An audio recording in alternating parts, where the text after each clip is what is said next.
Varmas cooperative സ്റ്റഡീസിൻ്റെ YouTube ചാനലിലേക്ക് എല്ലാവർക്കും സ്വാഗതം.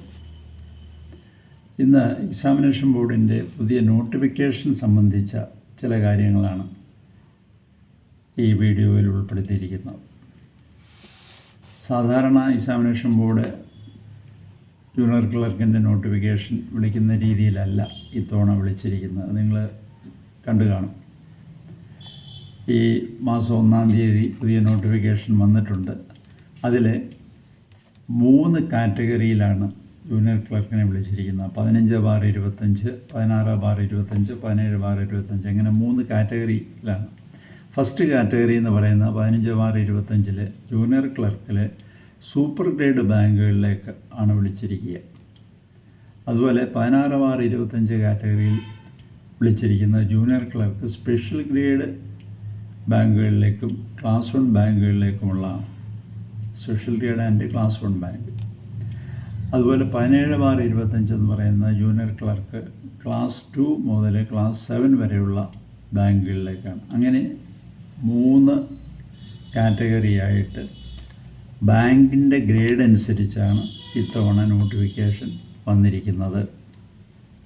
അപ്പോൾ നിങ്ങൾ ശ്രദ്ധിക്കേണ്ട കാര്യം എന്താണെന്ന് വെച്ച് കഴിഞ്ഞാൽ, ഇതിൽ നിങ്ങൾക്ക് 3 കാറ്റഗറിയിലും പെടുന്ന ബാങ്കുകളിലേക്കും നിങ്ങൾക്ക് അപ്ലൈ ചെയ്യാം. ഇനി അതല്ല, ഏതെങ്കിലും ഒരു കാറ്റഗറി മതി നിങ്ങൾ ഉദ്ദേശിക്കുന്നുണ്ടെങ്കിൽ അത് അങ്ങനെ അപ്ലൈ ചെയ്യാം. പക്ഷേ ഫീസ് അടയ്ക്കുമ്പോൾ ഒരു കാര്യം ശ്രദ്ധിക്കണം. ഓരോന്നും സെപ്പറേറ്റ് ആണ് എന്നുള്ള വിചാരത്തിൽ വേണം. ഓരോ നോട്ടിഫിക്കേഷനും പ്രത്യേകം നോട്ടിഫിക്കേഷനായി കണക്കാക്കി ഓരോ ബാങ്കിലും ആദ്യത്തെ കാറ്റഗറിയിൽ പെടുന്ന അല്ലെങ്കിൽ ആദ്യത്തെ നോട്ടിഫിക്കേഷൻ പ്രകാരമുള്ള അതിലെ ഒരു ബാങ്കിന് അപ്ലൈ ചെയ്യുകയാണെങ്കിൽ ആദ്യത്തെ ഒരു ബാങ്കിന് 150 രൂപയും പിന്നെ നിങ്ങൾ അപ്ലൈ ചെയ്യാൻ ഉദ്ദേശിക്കുന്ന ഓരോ ബാങ്കിലും 50 രൂപ വീതവും അടയ്ക്കണം. ഇപ്പോൾ ഉദാഹരണമായിട്ട് നിങ്ങൾ സൂപ്പർ ഗ്രേഡ് കാറ്റഗറിയിൽ പെടുന്ന ഒരു ബാങ്കിലോട്ട് അപ്ലൈ ചെയ്യുന്നെങ്കിൽ ആദ്യം 150 രൂപ അടയ്ക്കുക. ഒരു ബാങ്കേ ഉള്ളെങ്കിൽ 150 രൂപ അടച്ചാൽ മതി. എന്നാൽ അതിൽ തന്നെ ഒന്നിൽ കൂടുതൽ ബാങ്കിലോട്ട് അപ്ലൈ ചെയ്യുന്നെങ്കിൽ അഡീഷണലായിട്ട് വരുന്ന ഓരോ ബാങ്കിലും 50 രൂപ വെച്ച് അടയ്ക്കണം. രണ്ടാമത്തെ കാറ്റഗറിയിലും നിങ്ങൾ അപ്ലൈ ചെയ്യുന്നുണ്ടെന്ന് വിചാരിക്കുക. സ്പെഷ്യൽ ഗ്രേഡ് ബാങ്കിൽ അല്ലെങ്കിൽ ക്ലാസ് 1 ബാങ്കിൽ അപ്ലൈ ചെയ്യുന്നുണ്ടെങ്കിൽ അതിന് വീണ്ടും ആദ്യത്തെ ഒരു ബാങ്കിന് 150 രൂപയും പിന്നെ വരുന്ന ഓരോ ബാങ്കിലും അഡീഷണലായിട്ട് 150 രൂപ വീതം അടയ്ക്കണം. മൂന്നാമത്തെ കാറ്റഗറി അതുപോലെ തന്നെ ക്ലാസ് 2 മുതൽ ക്ലാസ് 7 വരെയുള്ള ബാങ്കുകളിലേക്ക് അപ്ലൈ ചെയ്യുന്നുണ്ടെങ്കിൽ അതിൽ ആദ്യത്തെ ഒരു ബാങ്കിന് 150 രൂപയും പിന്നെ നിങ്ങൾ അപ്ലൈ ചെയ്യാൻ ഉദ്ദേശിക്കുന്ന ഓരോ ബാങ്കിലും 50 രൂപ വീതം അടയ്ക്കണം. അല്ലാതെ ആകെ 3 കാറ്റഗറിയും കൂടെ കൂട്ടി ആദ്യത്തേന് ഒരു 150 രൂപയും പിന്നെ വരുന്ന ബാങ്കുകൾക്ക് 50 രൂപ എന്നുള്ളതല്ല. ഇത് സെപ്പറേറ്റ് നോട്ടിഫിക്കേഷനായിട്ട് കണക്കാക്കി വേണം നിങ്ങൾ ഫീസ് അടയ്ക്കാൻ. അപ്പോൾ ഇതിങ്ങനെ ഫീസ് അടയ്ക്കുന്ന ലാസ്റ്റ് ഡേറ്റ് എന്ന് പറയുന്നത് 31/8/2025 ഓഗസ്റ്റ് മാസം 31-ാം തീയതിയാണ്. അപ്പോൾ ഇത് സംബന്ധിച്ചുള്ള കൂടുതൽ വിവരങ്ങൾ നിങ്ങൾക്ക് എക്സാമിനേഷൻ ബോർഡിൻ്റെ വെബ്സൈറ്റ്, അതായത് kerala.cec.kerala.gov.in എന്ന് പറയുന്ന വെബ്സൈറ്റ് നോക്കിക്കഴിഞ്ഞാൽ അത് സംബന്ധിച്ചുള്ള കാര്യങ്ങൾ കിട്ടും.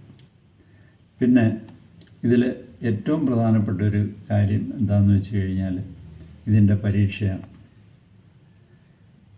ഏകദേശം ഒരു 3 മാസം കഴിയുമ്പോൾ പരീക്ഷ നടക്കും എന്ന് നമുക്ക് പ്രതീക്ഷിക്കാം. അപ്പോൾ ഇത് 3നും സെപ്പറേറ്റ് പരീക്ഷയായിരിക്കും ഇത്തവണ. അല്ലാതെ ഇത് 3 കാറ്റഗറിയിലെയും ജൂനിയർ ക്ലർക്കിന് ഒറ്റ പരീക്ഷയല്ല, കോമൺ ടെസ്റ്റ് അല്ല. ഓരോ കാറ്റഗറിക്കും സെപ്പറേറ്റ് പരീക്ഷയായിരിക്കും. ഇപ്പോൾ സൂപ്പർ ഗ്രേഡ് ബാങ്കുകളുടെ ഒരു പരീക്ഷ ഒരു ദിവസം നടക്കും. അതുപോലെ സ്പെഷ്യൽ ഗ്രേഡ് ബാങ്കുകളുടെ കാറ്റഗറിയിൽപ്പെടുന്ന ബാങ്കുകളിലേക്കുള്ള പരീക്ഷ മറ്റൊരു ദിവസം നടക്കും. അതുപോലെ ക്ലാസ് 2 മുതൽ ക്ലാസ് 7 വരെയുള്ള ബാങ്കുകളിലേക്ക് മറ്റൊരു ദിവസമായിരിക്കും പരീക്ഷ. 3 ദിവസങ്ങളിലായിട്ട് 3 പരീക്ഷയായിരിക്കും. അപ്പോൾ ആ ഗ്രേഡ് അനുസരിച്ച് ചോദ്യത്തിലും വ്യത്യാസം, ചോദ്യത്തിൻ്റെ ഘടനയിലല്ല, ആ ചോദ്യത്തിൻ്റെ സ്വഭാവത്തിൽ. ചിലപ്പോൾ ഗ്രേഡ് കൂടിയ ബാങ്കിലേക്ക് സ്വല്പം ടഫായിട്ടുള്ള ചോദ്യങ്ങൾ വരാം. ആ ഗ്രേഡ് കുറയുന്നതനുസരിച്ച് ആ ചോദ്യത്തിന് വ്യത്യാസങ്ങൾ വരാം എന്ന് നമുക്ക് പ്രതീക്ഷിക്കാം.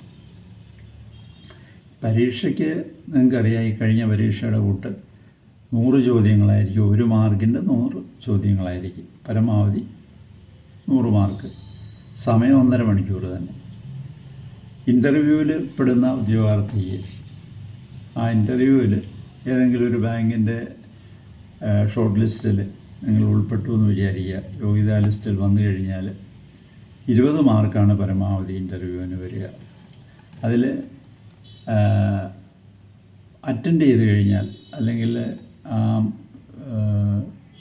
പങ്കെടുത്തു കഴിഞ്ഞാൽ, ഇൻ്റർവ്യൂവിൽ പങ്കെടുത്തു കഴിഞ്ഞാൽ നിങ്ങൾക്ക് 4 മാർക്ക് കിട്ടും. ബാക്കി വരുന്ന 16 മാർക്കാണ് ഈ അഭിമുഖത്തിൻ്റെ അല്ലെങ്കിൽ ഇൻ്റർവ്യൂവിൻ്റെ പ്രകടനത്തിന് കിട്ടുക.